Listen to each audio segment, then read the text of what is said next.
પીએસઆઈની ભરતીને લઈને નવા નિયમો 2024 મહત્ત્વની જાણકારી, પોલીસની તૈયારી કરતા ઉમેદવાર માટે સારા સમાચાર। પીએસઆઈની ભરતીના પરીક્ષાના જે નિયમો છે તેમાં મહત્ત્વના ફેરફારો કરવામાં આવ્યા છે। સિલેબસ તેમજ પેપર સ્ટાઇલમાં નવા નિયમો લાગુ થયા છે।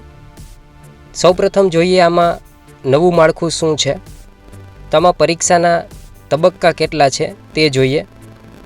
તો આમાં પરીક્ષાના 2 તબક્કા રહેશે। આ નવો ફેરફાર છે, અગાઉ 3 તબક્કા રહેતા હતા। 2 તબક્કા કઈ રીતે છે તે જોઈએ। તબક્કો 1 છે તે શારીરિક કસોટીનો રહેશે અને બીજો તબક્કો છે તેમાં મુખ્ય પરીક્ષા રહેશે। તો આ રીતે નવા માળખામાં મુખ્ય 2 તબક્કા રહેશે। ત્યાર પછી આમાં દોડના ગુણ, તો આમાં દોડના ગુણ મળશે કે કેમ, તો નવા માળખામાં દોડ છે તે માત્ર ક્વોલિફાઈંગ માટે રહેશે। દોડના ગુણ મળશે નહીં, નિયત સમયમાં દોડ પૂરી કરવી જરૂરી છે। દોડ છે તે ક્વોલિફાઈંગ પ્રકારની રહેશે।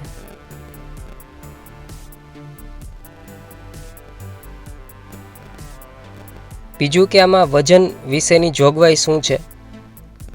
નવા માળખામાં વજન ધ્યાનમાં લેવામાં આવશે કે કેમ, તો નવા માળખામાં વજન ધ્યાનમાં લેવામાં આવશે નહીં। શારીરિક ધોરણો, તો આમાં નવા માળખામાં શારીરિક ધોરણોમાં ફેરફાર કરવામાં આવેલા છે। લોકરક્ષકની જેમ શારીરિક ધોરણો રહેશે, પરંતુ શારીરિક કસોટી એ માત્ર ક્વોલિફાઈંગ રહેશે, તેના ગુણ ઉમેરાશે નહીં। શારીરિક કસોટીમાં ઉત્તીર્ણ થનાર મેઇન એક્ઝામિનેશન આપી શકશે। વાત કરીએ મુખ્ય પરીક્ષા। મુખ્ય પરીક્ષામાં કેટલા પેપર રહેશે, તો મુખ્ય પરીક્ષાની અંદર કુલ 2 પેપર રહેશે। આ 2 પેપર વિશે વાત કરીએ। મુખ્ય પરીક્ષાનું માળખું શું છે તે જોઈએ। મુખ્ય પરીક્ષાના કુલ ગુણ 300 રહેશે, 300 માર્ક્સ રહેશે, જેમાં 2 પેપર, પેપર 1 અને પેપર 2।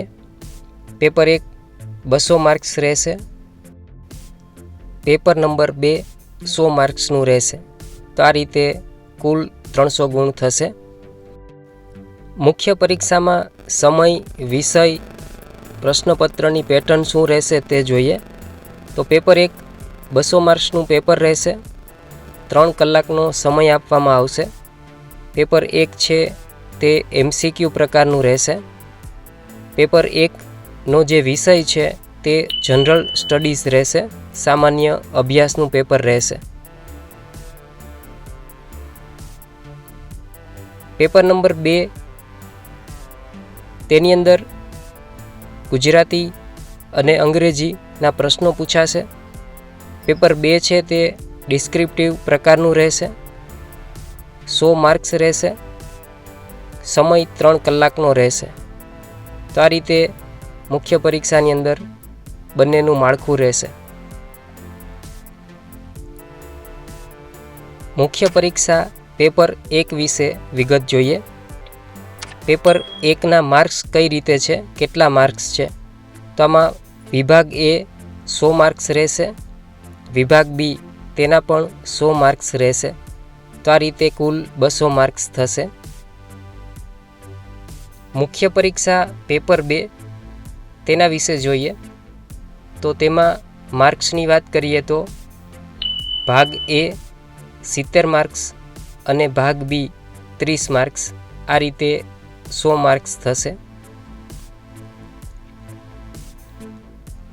મુખ્ય પરીક્ષા પેપર 1 માટે ન્યૂનતમ પાસિંગ માર્ક્સ, તો આમાં ભાગ A અને ભાગ B, ભાગ A માટે મિનિમમ 40% જરૂરી રહેશે, તેવી જ રીતે ભાગ બીમાં મિનિમમ 40% માર્ક્સ જરૂરી રહેશે।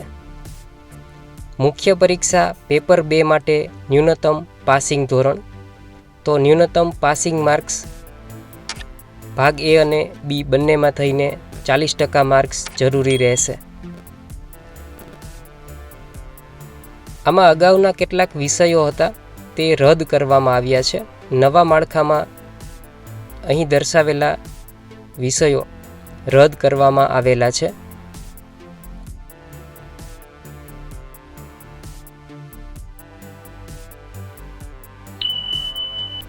પેપર 1 જનરલ સ્ટડીઝ તેના વિષયો અને માળખું જોઈએ તો પેપર 1 જનરલ સ્ટડીઝ તેની અંદર વિભાગ એ તેમાં રિઝનિંગ ડેટા ઇન્ટરપ્રિટેશન તેના 50 માર્ક્સ રહેશે.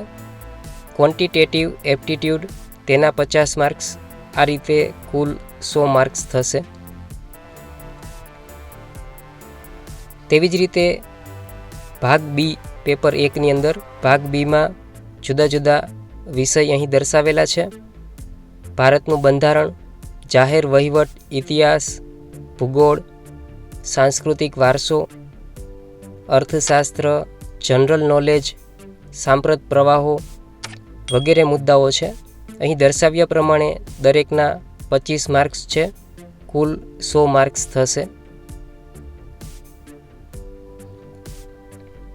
પેપર નંબર 2 ગુજરાતી અને અંગ્રેજી તેનું માળખું સમજીએ તો તેની અંદર આ રીતે ભાગ એ અને ભાગ બી રહેશે.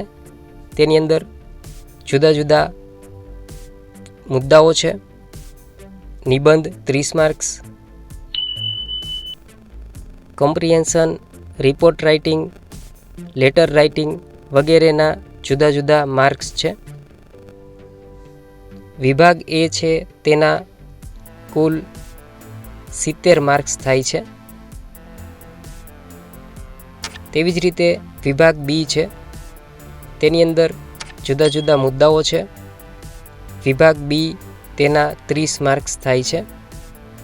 તો આ રીતે પેપર 2 છે તે કુલ 100 માર્ક્સ થશે.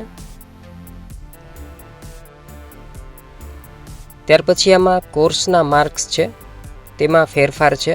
રાષ્ટ્રીય રક્ષા યુનિવર્સિટી, તેવી જ રીતે નેશનલ ફોરેન્સિક સાયન્સ યુનિવર્સિટી, આમાંથી જે કોર્સ કરેલા હોય તો તેને સમયગાળાના સંદર્ભમાં માર્ક્સ આપવામાં આવશે. અહીં દર્શાવ્યા પ્રમાણે 5, 9, 12 અને 15 માર્ક્સ મળવાપાત્ર રહેશે. પેપર 2 ક્યારે ચકાસવામાં આવશે તો તેના માટે આમાં ક્રાઇટેરિયા છે. પેપર 1ના દરેક ભાગમાં ઓછામાં ઓછા 40% ગુણ મળશે તો જ પેપર 2 તપાસવામાં આવશે.